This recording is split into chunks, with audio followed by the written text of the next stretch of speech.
Welcome back to my channel Positive Alpha. We are going to discuss on the part 2 of the series of derivatives, markets and instruments of the 4-part series in which I am uploading basically all the 52 questions that have been solved in the end of chapter book. Okay.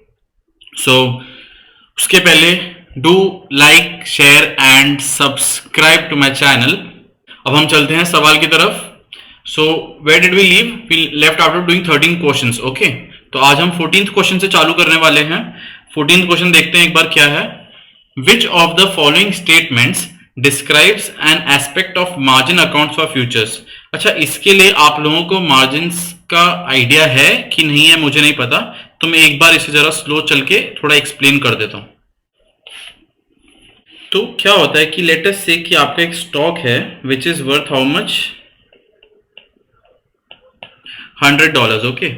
तो generally US में observe है कि जैसे कुछ instruments पे around 50% होता है आपका इनिशियल मार्जिन, तो मैं पकड़ के चलूंगा यहाँ पे कितना 50%. तो 50% कितना हो गया, इसका मतलब हो गया $50 इज द इनिशियल मार्जिन.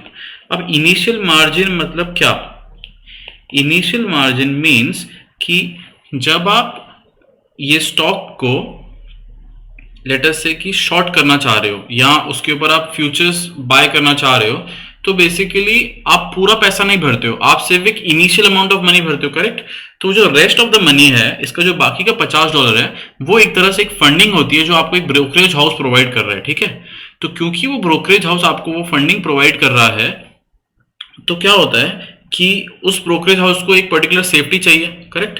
तो जब उसको सेफ्टी चाहिए, तो जो 50% इनिशियल मार्जिन है उसके अकॉर्डिंग वो $50 जो है आप उसको प्रोवाइड करोगे एंड $50 वो ब्रोकरेज हाउस के खुद के लगे होंगे and then you will be basically entering into some kind of transaction. अच्छा, इसके बाद क्या होता है कि अब ये स्टॉक जो है लेटर से इसका प्राइस जो है $100 से $80 डिप कर जाता है. तो आपका पैसा इनिशियली कितना लगा हुआ था? $50 लगा हुआ था. करेक्ट. तो अब आपकी जो इक्विटी है वो 50 से कितनी हो गई? $30. $20 की आपकी इक्विटी वाइप आउट हो गई कि नहीं हो गई? हो गई वाइप आउट. करेक्ट. तो अब जो है वो स्टॉक है $80 का एंड आपके पैसे जो लगे हुए हैं वो है $30. करेक्ट.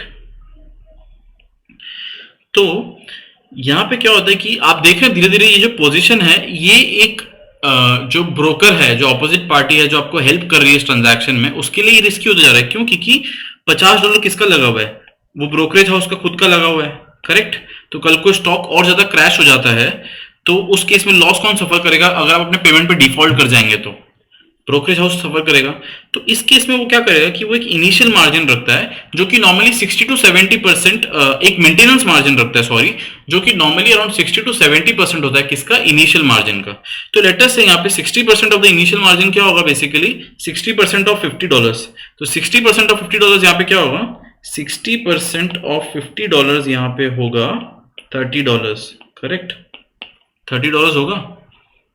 तो हम ये बोल सकते हैं कि हमारी जो मेंटेनेंस मार्जिन है वो कितनी है यहाँ पे? लेट अस से the maintenance margin is basically 30%. Correct. Maintenance margin यहाँ पे कितनी है? 30% है. Late us say that. तो मेंटेनेंस मार्जिन के हिसाब से क्या हो रहा है कि जब आपका जो स्टॉक है, जब वो 100 से 80 चला गया, ठीक है, 100 से 80 चला गया, तो आपको उसमें कितना इक्विटी बचा है? 30 बचा है. तो 30/80 कितना हो गया? Slightly less than 40%. करेक्ट. तो अभी भी मार्जिन कॉल नहीं आ रहा. Let us say now this goes down to $60. ठीक है, $60. ये स्टॉक रैपिडली गिरा और $60 चले गया. तो अगर ये स्टॉक $60 गया, तो इसमें आपकी जो इक्विटी है वो इनिशियली कितनी थी? $50 थी. अब वो घट के कितनी हो गई? $10 हो गई. तो आपकी जो इक्विटी है वो कितनी है इसमें? 10 डिवाइड बाय 60. करेक्ट. तो 10 डिवाइड बाय 60 बेसिकली कितना हो गया? 16% के अराउंड हो गया. बट आपका जो मेंटेनेंस मार्जिन है वो क्या बोलता है कि एटलीस्ट आपकी जो इक्विटी है इसमें 30% की होनी चाहिए. इसका क्या मतलब है कि जैसे स्टॉक सडनली गिर गया और आपकी इक्विटी जो है एकदम से लेटेस्ट से 32% से 16% पे चले गई, तो आपको आपके ब्रोकर का कॉल आएगा, वो आपको बोलेगा कि either you fill back the money and when you fill back the money you have to fill it back till the initial margin, not till the maintenance margin. तो लेटस से यहाँ पे आपका जो $60 है, करेक्ट, $60 का 30% कितना होता है? $60 का 30% होता है 18 डॉलर्स, करेक्ट। $60 का 30% कितना होता है? $18। तो आपका जो ब्रोकर है वो आपको ये नहीं बोलेगा कि आप इसमें $8 और भर दो आपकी $10 की इक्विटी में, ताकि वापस कितना हो जाए? $18 हो जाए। नहीं, ऐसा नहीं होगा। आपका जो ब्रोकर है वो आपको बोलेगा कि you have to pull it back up till the initial margin, कितना? 50%। तो 50% किसका? करंट प्राइस का। करंट प्राइस क्या है? 60 है। तो आपको ये $10 से डायरेक्टली लेके जाना पड़ेगा किधर? $30 पे। $10 से किधर लेके जाना पड़ेगा? $30 पे। तो आपको एक्सेस मनी कितना भरना पड़ रहा है? $20 आपका एक्सेस मनी है जो आपको भरना पड़ रहा है, correct. $20 is the money that you have to fill up, है ना। तो जब आपको आपके ब्रोकर से कॉल आता है कि यार आपका जो है मेंटेनेंस मार्जिन जो है क्रॉस हो गया है on the lower side, maintenance margin 30% था, लेटेस्ट से आप इस केस में आप 16% पे डिप हो गए, तो आपको जो कॉल आएगा वो ये आएगा कि आपको रीफिल कहां तक करना है? आपको रीफिल करना है 50% तक, जो कि बेसिकली $30 है यहाँ पे। तो आपको 10 से 18 नहीं जाना है, आपको 10 से 30 जाना है। तो आपको $20 का मार्जिन सबमिट करना है। And if you fail to do so, उस केस में क्या होगा कि आपकी पोजीशन जो है वो वाइंड अप हो जाएगी। तो इनिशियल मार्जिन और मेंटेनेंस मार्जिन का कंसेप्ट समझने आया क्या? आई होप समझना आया होगा। एक एग्जांपल ले लेता हूं मैं एक और, जिससे और थोड़ी क्लैरिटी हो जाए।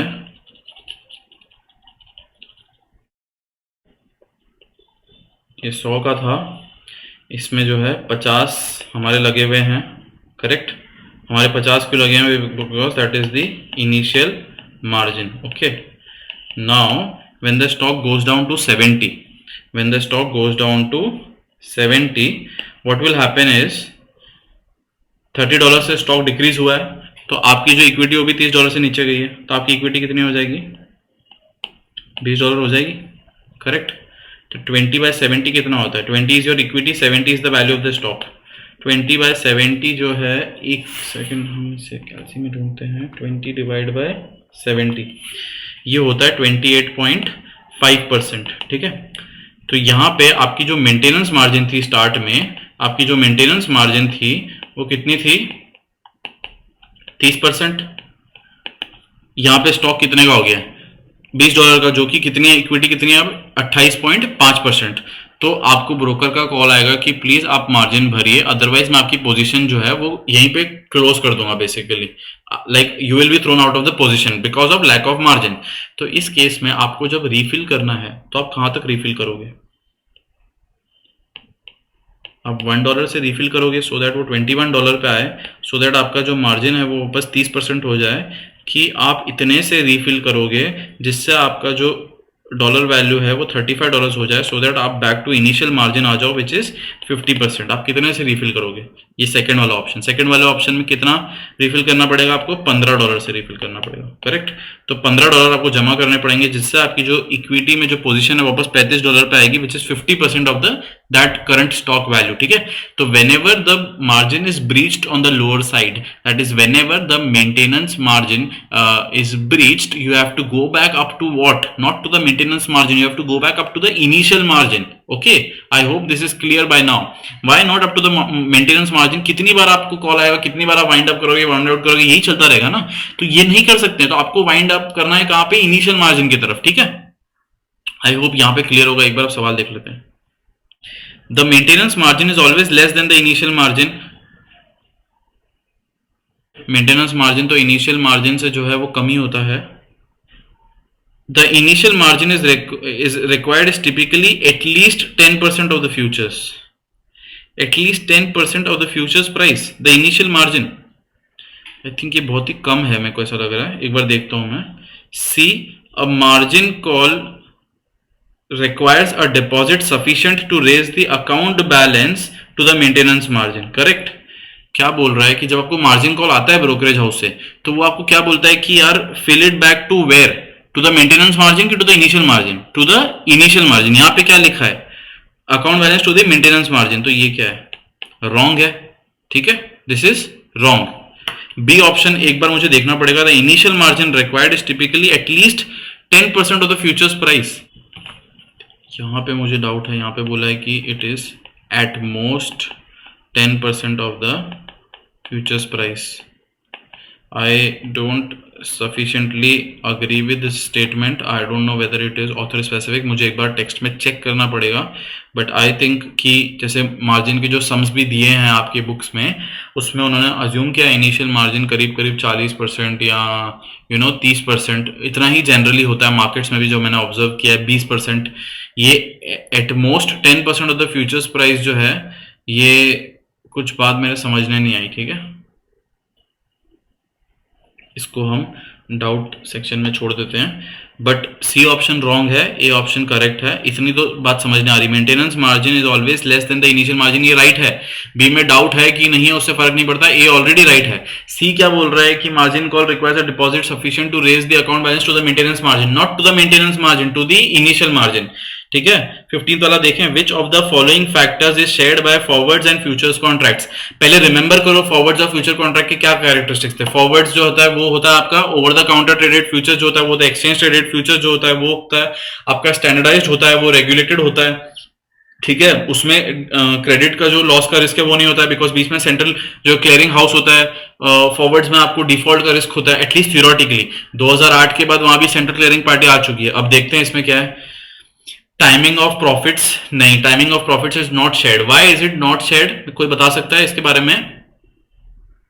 Okay, so it is not shared because the reason for that is कि आपको पता है कि फ्यूचर्स में आपका इनिशियल मार्जिन का डेली मार्जिन का कंसेप्ट होता है, जहां डेली मार्क टू मार्केट होता है। डेली मार्क टू मार्केट मतलब क्या होता है कि डे 1 पे अगर वो स्टॉक जैसे 100 से 80 चला गया, ठीक है, और आप उसमें लॉन्ग थे, ठीक है, तो आपने कुछ इनिशियल भरा होगा उसमें 100, अगर $100 का, तो आपने इनिशियली $30 भरे होंगे। तो आपने जो $30 भरे, जब जो स्टॉक है 100 से 80 गया, तो आपका जो मार्जिन है वो भी किधर गया, 30 से 10 चला गया। तो आपने मेंटेनेंस मार्जिन ब्रीच कर दिया, तो आपको क्या करना पड़ेगा, वापस मार्जिन भरना पड़ेगा, correct, to the initial margin. यहाँ एटलीस्ट डेली बेसिस पे भी क्या होता है कि वो आपको वापस मार्क टू मार्केट पे लेके आना पड़ता है, मतलब डेली बेसिस पे। ये तो maintenance margin to initial margin तो वो हो गया जब ब्रोकरेज हाउस आपको within the day call कर दे कि यार इतना इतना भर दो। और दूसरा ये हो गया कि इवन तो आपने ब्रीच नहीं किया है, बट एवरी डे जो है मार्क टू मार्केट हो रहा है, मतलब एवरी डे जो भी आपका उस पोजीशन पे लॉस हो रहा है आपको रिफिल करना पड़ेगा वहां तक। तो वो किस में होता है, फ्यूचर्स में होता है। फॉरवर्ड्स में ऐसा नहीं होता है। फॉरवर्ड्स में आप directly at the end of the contract, या लेटेस्ट से अगर सेटलमेंट भी हो रहा है तो डेली बेसिस पे नहीं हो रहा है, तो मे बी वो हो रहा है एक एक महीने बाद हो रहा है। 6 महीने के कॉन्ट्रैक्ट में एक एक महीने बाद आप सेटलमेंट कर रहे हो। तो ये सब अलग अलग फीचर्स है जिसकी वजह से टाइमिंग ऑफ प्रॉफिट जो है वो डिफरेंस हो रहा है यहाँ पे। दूसरा है फ्लेक्सिबल सेटलमेंट अरेंजमेंट्स, नहीं होता ऐसा।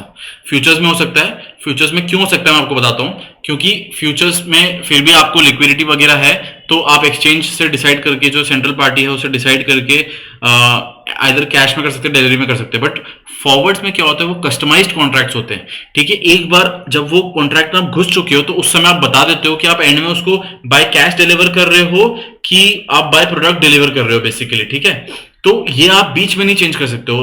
तो वो जो फ्लेक्सिबल सेटलमेंट अरेंजमेंट्स है वो सिर्फ फ्यूचर्स में है, वो फॉरवर्ड्स में नहीं है। Nearly equivalent profits by expiration, ये ट्रू है। अगर आप पूरा का पूरा टर्म होल्ड करोगे ना एंड तक, फ्यूचर्स या फिर फॉरवर्ड्स, तो जितना फायदा आपको फ्यूचर्स से हो रहा है उतना ही फायदा आपको लास्ट में फॉरवर्ड से भी होगा। डर किधर है, फ्यूचर्स में बीच में जो डेली बेसिस पे जो आपको मार्जिन मांगते हैं ना, उसमें ही लोग वाइप आउट हो जाते हैं, एंड तक लोग पहुंच ही नहीं पाते। तो फॉरवर्ड्स में वो दिक्कत नहीं है, ठीक है। ये तो मेरे को लगता है इजी था काफी हद तक। तो nearly equivalent profits by expiration. टाइमिंग अलग होता है, मैंने बताया आपको, मार्क टू मार्केट फीचर होता है, M2M बोलते हैं जो फ्यूचर्स में। फॉरवर्ड्स में ऐसा कुछ नहीं होता है, फ्लेक्सिबल नहीं होता है forwards.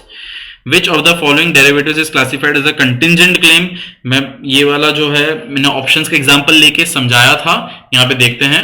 Futures contract is a contingent claim, no it is not a contingent claim. Why it is not a contingent claim, because enter करना है कि नहीं करना है ऐसा नहीं होता। एक बार आप फॉरवर्ड कॉन्ट्रैक्ट में एंटर कर गए हो तो दोनों में से एक पार्टी का प्रॉफिट या लॉस जब होगा तो दूसरी पार्टी उसके पास आएगी।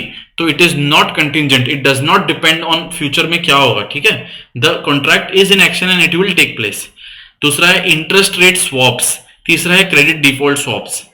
ये क्रेडिट डिफॉल्ट स्वॉप्स जो है ना, बहुत लोगों को समझने ही नहीं आता है। तो मैं ऐसा करता हूं कि I will explain this on the next page.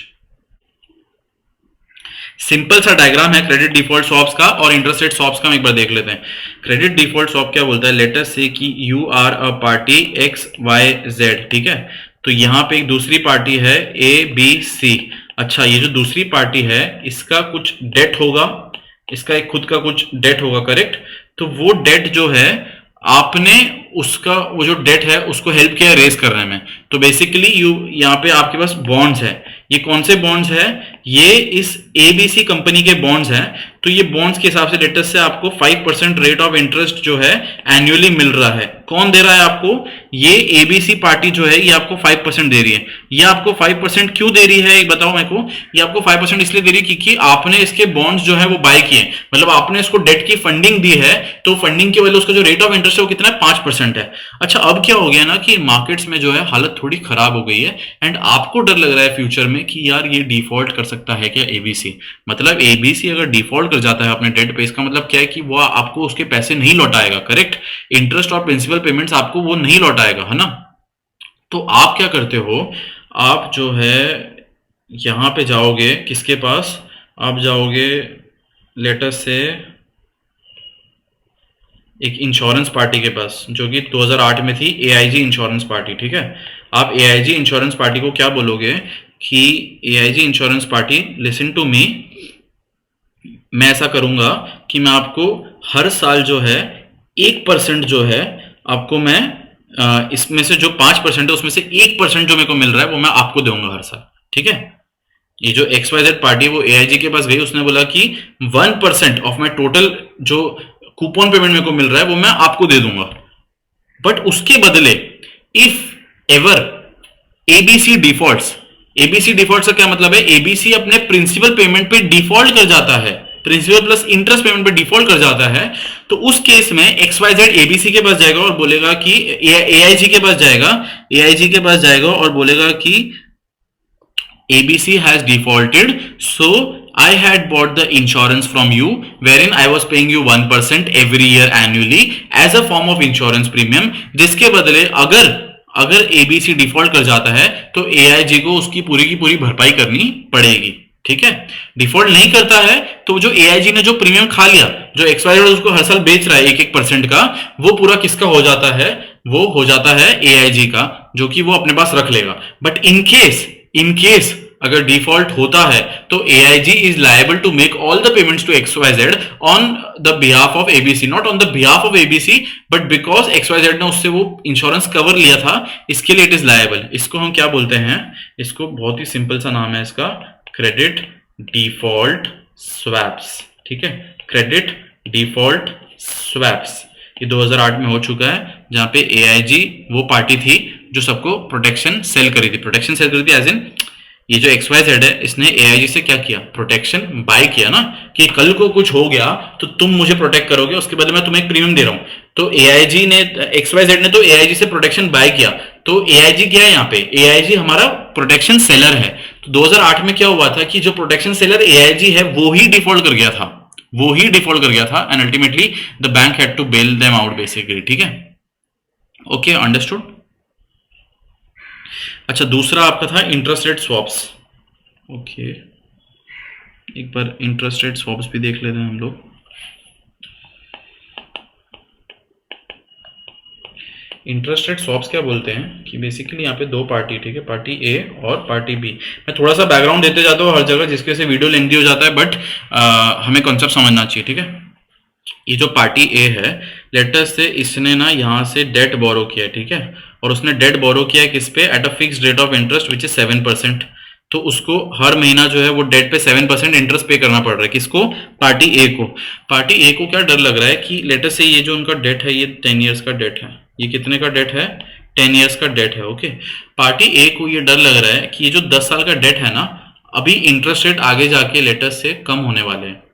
तो अगर इंटरेस्ट रेट कम होने वाले हैं तो मिस्टर ए को पसंद आएगा क्या कि वो जो है 7% ही भर रहा है, जबकि मार्केट में आगे जाके रेट्स कम हो जाएंगे, लेटर से रेट्स गो डाउन टू 5% और 4% और 3%। करेक्ट, तो मार्केट में रेट्स गिर रहे हैं बट मिस्टर ए जो है वो 7% भी पे किए जा रहे हैं। तो मिस्टर ए तो रिग्रेट करेगा ना ये चीज कि यार मैं तो 10 ईयर बॉन्ड में एंटर हो गया और मैंने फिक्स कर लिया 7% पे, और अब 3 साल बाद देख रहा हूं तो मार्केट में रेट क्या हो गया है? 5% या 6% हो गया है।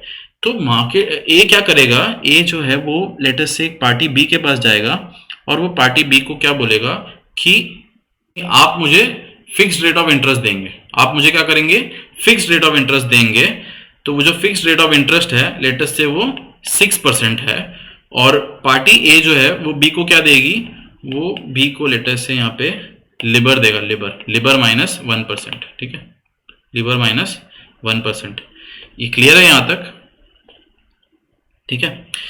तो पार्टी बी से ए ने बोला कि तुम मुझे फिक्स्ड रेट ऑफ इंटरेस्ट दो एंड मैं बदले में तुम्हें क्या दूंगा, floating rate of interest. Floating rate of interest मतलब क्या, वो चेंज होता जाएगा जैसे जैसे मार्केट चेंज होगा। तो मार्केट का रेट ऑफ इंटरेस्ट यहाँ पे कौन रिप्रेजेंट कर रहा है, लिबर रिप्रेजेंट कर रहा है, ठीक है। तो लिबर आ गया यहाँ पे। तो लिबर -1% जो है पार्टी बी को पे करने को राजी है। अच्छा, अब इसमें क्या होगा आप देखो, 7% आपका जा रहा है, यहाँ से 6% जा रहा है, तो 1% नेट आपका जा रहा है, करेक्ट। और यहाँ पे आपका कितना जा रहा है, लिबर -1। तो लिबर -1 आपका बी के तरफ जा रहा है और एक आपका जो है किधर जा रहा है, जिस पार्टी से आपने ओरिजिनली डेट लिया था उसकी तरफ जा रहा है। तो बेसिकली आपका जो पेमेंट जा रहा है वो कितना जा रहा है, लिबर -1 विच इज लिबर -2। आपकी जो नेट पेमेंट है वो क्या हो गई है, लिबर -2। तो आप देख रहे हो आपकी जो पेमेंट है अब वो चेंज हो जाएगी जैसे जैसे मार्केट का रेट चेंज हो जाएगा। तो ये आपने पहली बात तो क्यों किया, ये आपने इसलिए किया क्योंकि आपको लग रहा है कि आगे रेट ऑफ इंटरेस्ट गिर सकता है। तो क्योंकि रेट ऑफ इंटरेस्ट गिर सकता है तो आप चाहोगे कि आप लिबर क्या करो, पे करो। लिबर जब आप पे करोगे तो रेट क्या हो रहा है, गिर रहा है, तो आप लेस पे करोगे और आप रिसीव क्या कर रहे हो, फिक्स कर रहे हो। तो ये जो यहाँ पे जो प्रोसेस है, ये जो यहाँ पे जो प्रोसेस है, इसको हम क्या बोलते हैं, इंटरेस्ट रेट स्वैप्स। ये था कि आप इंटरेस्ट रेट स्वैप क्यों कर रहे हो, आप ऑलरेडी फिक्स्ड रेट में थे और वो सब जो मैंने बोला। ये होता है कि इंटरेस्ट रेट स्वैप क्या होता है, यहाँ पे एक पार्टी का जो है फिक्स्ड रेट ऑफ इंटरेस्ट है, एक पार्टी का जो है फ्लोटिंग रेट ऑफ इंटरेस्ट है, तो उसको हम क्या बोलते हैं, इंटरेस्ट रेट स्वैप्स, ठीक है। यहाँ पे जो अंडरलाइंग प्रिंसिपल होता है वो नोशनल होता है। अंडरलाइंग प्रिंसिपल नोशनल होने का मतलब क्या है कि लेटर से जो पार्टी ए और बी है उनका जो अंडरलाइंग प्रिंसिपल है वो 100 मिलियन है। तो ये 100 मिलियन पे उसको 6% उससे रिसीव करेगा और 100 मिलियन पे उसको लिबर -1 पे करेगा, ठीक है। तो जो भी यहाँ पे ज्यादा होगा, लेटर से लिबर इज 8%, तो 8% -1% इज 7%। तो ए को 7% भरना है किस पे, 100 मिलियन पे, और बी को ए को क्या भरना है, 6% भरना है 100 मिलियन पे। तो नेट जो है ए को बी को कितना देना है, 1% देना है 100 मिलियन पे। तो पहली बात तो हम नेटिंग फीचर यूज करेंगे। तो नेटिंग फीचर क्या बोलता है कि तुम 6 लोगे और 7 दोगे, ऐसा नहीं है, क्योंकि तुम्हें 6 लेना है और 7 देना है, तो जो एक का डिफरेंस है वो तुम दे दो उसे। और इस पूरे प्रोसेस में जो प्रिंसिपल है ना 100 मिलियन, ये कभी एक्सचेंज नहीं होता है। 100 मिलियन के ऊपर ट्रेड हो रहा है बट वो 100 मिलियन कभी एक्सचेंज नहीं हुआ है, इसलिए उसको हम क्या बोलते हैं, नोशनल प्रिंसिपल बोलते हैं। समझने आया? ठीक है। तो which of the following derivatives is classified as a contingent claim. Futures तो डेफिनेटली नहीं होता है, मैंने बताया था options. Credit default swaps is the right answer. Why credit default swap is the right answer, because मैंने आपको बताया था वो एआईजी वाला जो एग्जांपल है उसमें अगर जो एबीसी पार्टी थी, वो जो एबीसी पार्टी थी अगर वो डिफॉल्ट कर जाती है तो ही जो XYZ है वो एआईजी के पास जाएगा ना कि मुझे अब तुम पूरा का पूरा कॉम्पेंसेशन दो।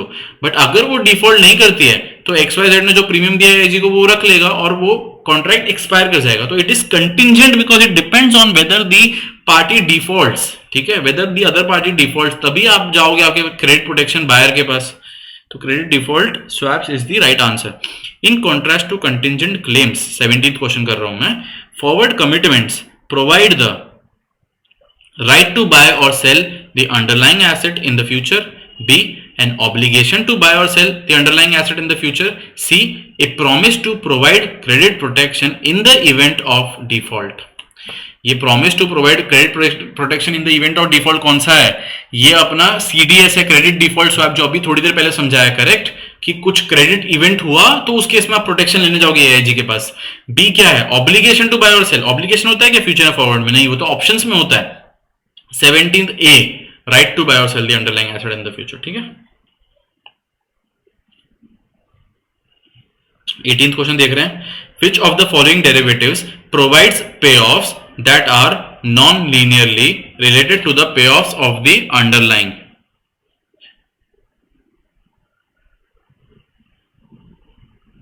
Which of the following derivatives provides payoffs that are non-linearly related to the payoffs of the underlying?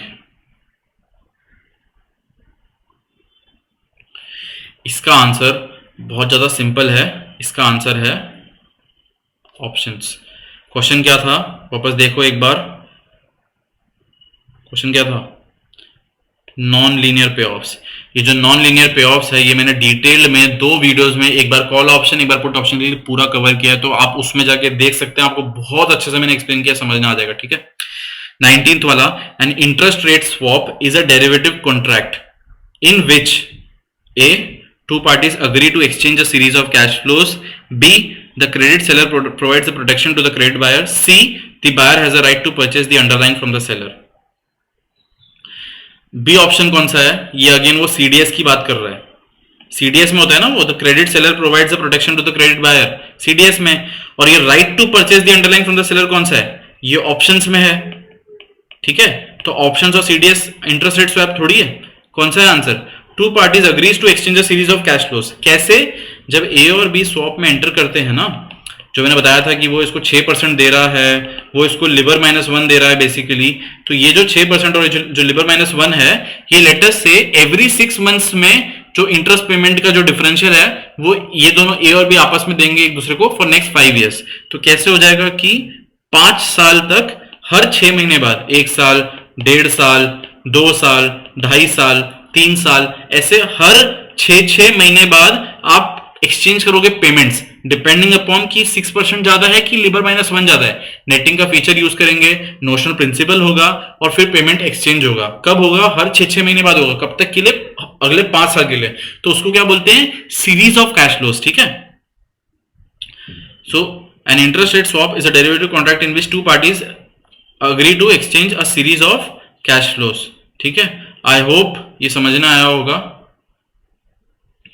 20th, forward commitments subject to default are forwards and futures, futures and interest rate swaps and forwards। Answer क्या है? सी है। सी क्यों है answer? Because ए और B के option में futures दिया है। फ्यूचर्स में सब्जेक्ट टू डिफॉल्ट नहीं होता है क्योंकि वहां पे क्लियरिंग हाउस होता है बीच में, वेयर सी जो है वो basically over the counter trades है। ओवर द काउंटर ट्रेड्स कौन से होते हैं? बेसिकली स्वॉप्स होता है, फॉरवर्ड्स होता है। ये दोनों कहां होते हैं? Over the counter. Over the counter मतलब क्या होता है? डीलर मार्केट होता है। डीलर मार्केट में क्या होता है कि वहां पे उतने स्ट्रॉन्ग रेगुलेशंस नहीं होते हैं, वहां पे सेंट्रल क्लियरिंग पार्टी नहीं होता है, वहां पे रेगुलर मार्क टू मार्केट नहीं होता है। ठीक है, तो वहां पे डिफॉल्ट की पॉसिबिलिटी है। तो ये कौन सा आंसर हो गया 20th का? सी। ठीक है। A swap is more like a forward than a futures contract, subject to simultaneous default by both parties based on exchange of two series of fixed cash flows। इसको एक बार समझाता हूं मैं। बी ऑप्शन देख रहे हो आप, subject to simultaneous default by both parties. ऐसा हो सकता है कि एक साथ दोनों पार्टी डिफॉल्ट कर जाए।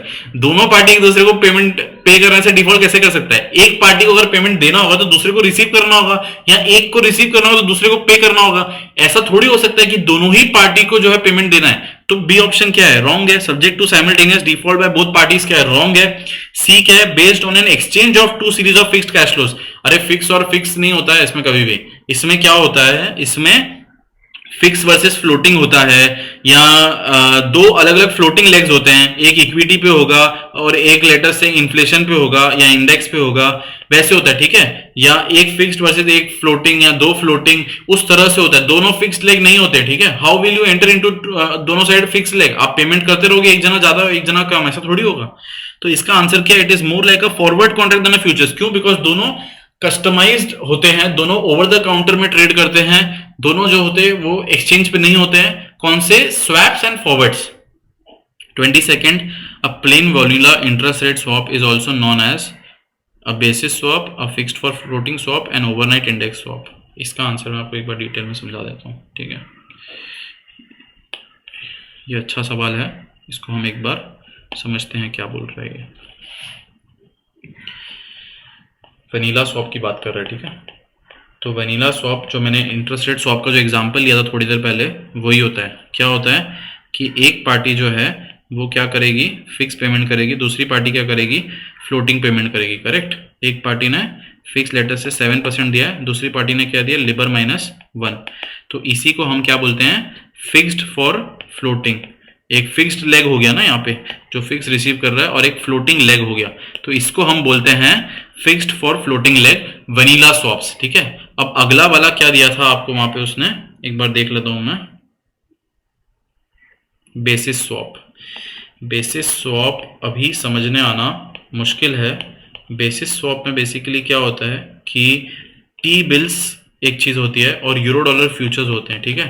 तो टी बिल्स और जो यूरो डॉलर फ्यूचर्स होते हैं, इन दोनों का जो इंटरेस्ट रेट है, ठीक है, वो euro dollar futures is 100 minus F, अगर किसी को पता हो तो बता रहा हूँ बस। तो ये फ्यूचर्स मार्केट का है और ये टी बिल्स आपकी गवर्नमेंट सिक्योरिटीज का है। तो इन दोनों की जो इंटरेस्ट रेट में जो डिफरेंशियल होता है, वो डिफरेंशियल पे जो ट्रेडिंग करते हैं उसको हम बोलते हैं बेसिस स्वैप। अभी के लिए आप इतना ही समझो, ठीक है। बेसिस स्वैप क्या होता है कि जो टी बिल्स है और यूरो डॉलर फ्यूचर्स हैं, इसके बीच में एक इंटरेस्ट रेट का डिफरेंस होता है। लेटेस्ट से आपका यूरो डॉलर फ्यूचर बोल रहा है 3.5% और टी बिल बोल रहा है 2%, तो डिफरेंस क्या है 1.5% का। तो वो जो इंटरेस्ट रेट का डिफरेंशियल है, वो जो चेंज होता है वो होता है आपका बेसिस स्वैप, ठीक है। और तीसरा आपका आ गया कौन सा, ओवरनाइट इंडेक्स स्वैप। इसको हम बोलते हैं OIS swaps. Overnight index swap क्या होते हैं बेसिकली, तो जो बैंक्स होते हैं, ठीक है, कौन से बैंक्स, जो शायद से AAA रेटेड बैंक्स होते हैं या AA रेटेड बैंक्स, इसमें कंफ्यूजन है मुझे कि AAA की डबल है, बट AAA और AA रेटेड बैंक्स जो होते हैं, वो जब आपस में जो बैंक ए और बैंक बी एक दूसरे को जब लोन आपस में कौन से रेट पे लोन देने को तैयार है, ठीक है, जब बैंक ए बैंक बी के पास गया और उसने बोला कि मुझे ओवरनाइट लोन चाहिए, मतलब एक दिन का लोन चाहिए, तो वो उसको कौन से इंटरेस्ट रेट पे दे रहा है, वो क्या होता है, वो होता है ओवरनाइट इंडेक्स्ड स्वैप बेसिकली, ठीक है। उसको हम बोलते हैं ओवरनाइट इंडेक्स रेट बोलते हैं basically, OIS, overnight index swap. तो plain vanilla interest rate swap उन तीनों में से कौन सा है, फिक्स्ड फॉर फ्लोटिंग है, ठीक है। मैंने एक ओवरव्यू दे दिया आपको कि OIS क्या होता है और बेसिस स्वैप्स क्या होता है, ठीक है। बट यहां पे आंसर क्या है, fixed for floating. Next question पे चलें, 23rd। The notional principle of a swap is not exchanged in case of an interest rate swap, a fixed amount whenever it is matched with a loan or equal to the amount owed by one swap party to the other। मैं थोड़ी देर पहले बताया था ये कि notional क्यों बोलते हैं उसको, क्योंकि वो ऐसा प्रिंसिपल है जिसके बेसिस पे आप आपकी इंटरेस्ट रेट की ट्रेडिंग कर रहे हो, कि जैसे एक पार्टी को 6% देना है, एक को लिबर -2, तो लिबर इज लेट अस से 9%, तो लिबर -2 इज 7%। तो ये जो 6 और 7% है, तो पहली बात तो अगर आपको 6 आना है और 7 जाना है, इसका मतलब आपको नेट क्या है, 1 जाना है, करेक्ट। तो आपको जो 1% पे करना है वो आप 100 मिलियन पे कर रहे हो, बट वो प्रिंसिपल कभी एक्सचेंज नहीं हुआ है, वो नोशनल प्रिंसिपल है, तो it is not exchange in case of N interest rate swap, ठीक है। Which of the following derivatives is least likely to have a value of 0 at initiation of the contract? बहुत easy है ये options. Futures और forwards में क्या होता है कि एक party has the right to buy and दूसरी party has the right to sell, दोनों के पास राइट है। तो जब स्टार्टिंग में आप जब उस कॉन्ट्रैक्ट में एंटर करते हो, तो आप उस कॉन्ट्रैक्ट में इस तरह से एंटर करते हो कि दोनों भी पार्टी को ना प्रॉफिट होगा ना नुकसान होगा। वेयर ऑप्शंस में क्या होता है कि जो ऑप्शन बायर होता है लेटर से, उसको स्टार्टिंग में क्या होता है, एक प्रीमियम पे करना पड़ता है। तो क्योंकि उसको स्टार्टिंग में प्रीमियम पे करना पड़ता है, तो ऑप्शन सेलर एक प्रीमियम रिसीव करता है। तो इस प्रोसेस में एक पार्टी प्रीमियम पे कर रही है और एक पार्टी प्रीमियम रिसीव कर रही है, तो क्या आपको लगता है कि यहाँ पे ऐसा हो रहा है कि 0 है वैल्यू कॉन्ट्रैक्ट का इनिशिएशन पे? नहीं, 0 नहीं है ना इनिशिएशन पे यहाँ पे वैल्यू, ठीक है। तो लीस्ट लाइकली में क्या होगा, ऑप्शन होगा answer. 25th, the buyer of an option has a contingent claim in the sense that the option creates a right and obligation, a linear payoff with respect to gains and losses of the underlying। Options का पे of मैं फिर से बोल रहा हूं, मैं already cover कर चुका हूं, तो मैं यहाँ पे पूरा नहीं बता रहा हूं। ये लीनियर पे ऑफ वाला नॉन लीनियर पे ऑफ होता है ऑप्शंस में, ठीक है, लीनियर नहीं होता है। दूसरा, जो बायर है ऑप्शन का, ठीक है, तो अगर वो बायर है ऑप्शन का, तो उसने कॉल ऑप्शन या पुट ऑप्शन बाय किया होगा, तो he has the right not an obligation, he has the right not an obligation, ठीक है। तो आंसर है he has the right. 26th का क्या है, which of the following option grants the holder the right to purchase the underlying prior to the expiration? Again American and European options मैंने फिर से वीडियो में डिस्कस किए हैं, बट मैं यहाँ पे फिर भी एक बार शॉर्ट में बता देता हूं। तो अमेरिकन ऑप्शन में क्या होता है कि it can be exercised at any point prior to its maturity. अगर 3 महीने का ऑप्शन है, तो जो ऑप्शन बायर है लेटर से, वो 1.5 महीने बाद प्रॉफिट में चल रहा है, तो वो 1.5 महीने बाद अपना ऑप्शन एक्सरसाइज कर सकता है, उसको वेट नहीं करना है पूरे 3 महीने खत्म होने का। वेयर जो यूरोपियन स्टाइल ऑप्शन है, ठीक है, यूरोपियन स्टाइल ऑप्शन में क्या होता है कि it can be exercised only at the end. इतना समझने आ गया अभी हमें कि अमेरिकन ऑप्शन बीच में एक्सरसाइज होता है, यूरोपियन ऑप्शन एंड में एक्सरसाइज होता है। नेक्स्ट पार्ट क्या है कि grants the holder the right to purchase the underlying prior to expiration। पहली बात, प्रायर टू एक्सपायरेशन अगर उसने बोल दिया, तो इसका मतलब प्रायर टू एक्सपायरेशन किस में होगा, अमेरिकन ऑप्शन में होगा, तो यूरोपियन तो गया। अब राइट टू परचेस किस में होता है आपको, आप किस में जो है आपको राइट है कि आप खरीद सकते हो, कॉल ऑप्शन में होता है। कॉल ऑप्शन में क्या होता है, you have the right to buy a stock whether you want to buy it और you don't want to buy it. Put में क्या होता है, it is the right to sell. तो राइट टू परचेज किस में जाएगा, 26 का C, American style call option. 27th क्या है, a credit derivative is a derivative contract in which the clearing house provides a credit guarantee to both the buyer and the seller. Seller provides protection to the buyer against the credit risk of a third party. The buyer and the seller provides a performance bond at initiation of the contract. सीधा answer यहाँ पे दिख रहा है, कौन सा, credit derivatives कौन से होते हैं, क्रेडिट डिफॉल्ट स्वैप्स। मैंने आपको बताया था क्रेडिट डिफॉल्ट स्वैप में क्या होता है कि एक क्रेडिट ऑप्शन का बेसिकली एक होता है जिसमें रिस्क सेलर होता है और एक होता है जो क्रेडिट प्रोटेक्शन का बायर होता है, करेक्ट। तो किसके डिफॉल्ट से बचा रहा था वो, यहाँ पे जो XYZ था वो ABC के डिफॉल्ट से अपने आप को बचाने के लिए किसके पास गया था, AIG के पास। तो थर्ड पार्टी के डिफॉल्ट से प्रोटेक्ट कर रहा है ना AIG उसको। तो क्या आंसर होगा, seller provides a protection to the buyer against the credit risk of a third party. Third party समझ में आ रहा है, यहाँ पे थर्ड पार्टी की बात हो रही है। यहाँ पे थर्ड पार्टी कौन है, यहाँ पे ABC है अपनी थर्ड पार्टी, ठीक है। और डिफॉल्ट जो है ABC का हो रहा है, तो XYZ किसके पास जा रहा है, AIG के पास जा रहा है। लास्ट क्वेश्चन एक देख लेते हैं हम लोग, इसके बाद का हम नेक्स्ट वीडियो में कंटिन्यू करेंगे, ठीक है। The junior and senior tranches of an asset backed security, let us see what is the question आगे। Have equivalent expected returns, have claims on separate underlying portfolios, may be differentially impacted by prepayments or credit losses। तो tranches का concept कैसा होता है मैं यहीं पे बता देता हूं आपको एक बार शॉर्ट में। ट्रांचेस में क्या होता है कि एक सीनियर ट्रांच होती है, एक मेजानिन होती है और एक जूनियर ट्रांच होती है, ठीक है। सीनियर ट्रांच होती है, मेजानिन होती है, जूनियर ट्रांच होती है। तो ये जो ट्रांचेस होती है ये एसेट बैक्ड सिक्योरिटीज में से निकल के आती है। एसेट बैक्ड सिक्योरिटीज क्या होता है बेसिकली, तो एसेट बैक्ड सिक्योरिटीज जिसको हम ABS भी बोलते हैं, एसेट बैक्ड सिक्योरिटीज, ये एक पूल ऑफ मॉर्गेजेस होता है बेसिकली। लेट अस से मॉर्गेज बैक्ड सिक्योरिटीज है, तो ये पूल ऑफ सिक्योरिटीज मिला के बनाया। पूल ऑफ सिक्योरिटीज मिला के बनाया मतलब इसके अंदर क्या है, इसके अंदर अलग अलग मॉर्गेजेस है, ठीक है। मॉर्गेज 1, मॉर्गेज 2, मॉर्गेज 3, मॉर्गेज 4, तो ऐसे इसमें कई 100 मॉर्गेजेस है, ठीक है। 100 मतलब डिफरेंट लोगों के मॉर्गेजेस है, वो सब मिला के ये पूल ऑफ सिक्योरिटीज बन रहा है। तो किसी का मॉर्गेज होगा तो वो हर मंथ क्या करते हैं, EMI पेमेंट करते हैं, करेक्ट। तो वो जो EMI पेमेंट करेंगे वो आपको पास ऑन होती है, किसको पास ऑन होती है, ये जो यहाँ पे जो इन्वेस्टर्स है बेसिकली जिन्होंने सीनियर, मेज़ेनिन और जूनियर ट्रांच को होल्ड किया है, उनको पेमेंट्स पास होती है। क्यों पास होती है, क्योंकि जब इसने लोन लिया था, ठीक है, अलग अलग 100 लोगों ने जब लोन लिया होगा तो उसको किसी ने वो पे किया होगा, वो जो पे किया मतलब वो जो लोन के लिए जो फंडिंग दी वो इन सब ने मिला के उसमें कंट्रीब्यूट किया, किसने, सीनियर, मेज़ेनिन और जूनियर ने। तो अब क्या होगा कि जब उसकी EMIs आएंगे वापस तो वो इन तीनों को जा रही है, बट कौन से ऑर्डर में जा रही है, सबसे पहले सीनियर को मिलेगी। सबसे पहले सीनियर को मिलेगी, क्या मतलब है, लेटर से इसमें 100 मॉर्गेज होल्डर है, ठीक है। तो हो सकता है ना कि 100 में से 10 डिफॉल्ट कर गए हैं तो सिर्फ 90 का पैसा आया। तो जो 90 का पैसा है उसमें से सबसे पहले किसको मिलता है, सीनियर वाले को पैसा मिलेगा, ठीक है। अब वो जो बाकी के जो नुकसान होगा वो अगला किसको मिलेगा, पहले तो मेज़ेनिन को, और अब जो नुकसान होगा वो किसको झेलना पड़ेगा, वो जूनियर को।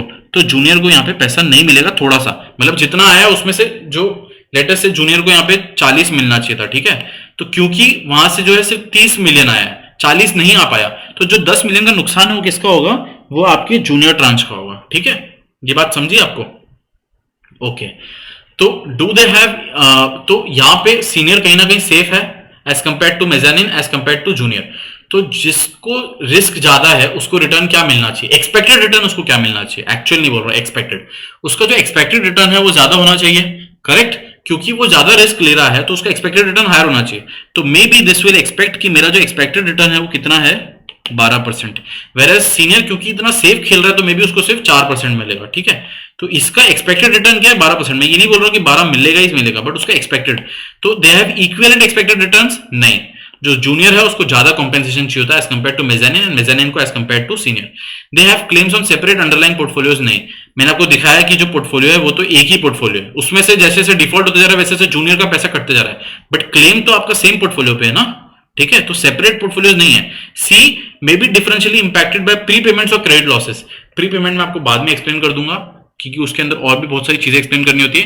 क्रेडिट लॉसेस बेसिकली वही कि पेमेंट नहीं आया तो पहले कौन धक्का खाएगा, पहले जूनियर वाला धक्का खाएगा, ठीक है। तो मे be differentially impacted by prepayments और क्रेडिट लॉसेस, तो इधर जूनियर का नुकसान क्या हो रहा है, ज्यादा हो रहा है ना, तो option C is the correct option. ठीक है, तो यहां पे हमारा वीडियो खत्म होता है। Hope so that you loved the video. Please comment करो एंड लेट मी नो कि इसी तरह से आपको किसी और चैप्टर्स की भी अगर सॉल्विंग चाहिए तो इन 2 पार्ट्स के बाद मैं उस पर प्रिपेयर करना चालू कर दूंगा। ठीक है, तो आप कमेंट सेक्शन में वो डाल सकते हैं, आपकी प्रेफरेंस डाल सकते हैं, मैं देखूंगा कि क्या प्रेफरेंसेस ज्यादा आ रही है। And please do not forget to like, share and subscribe, and thank you for watching the video.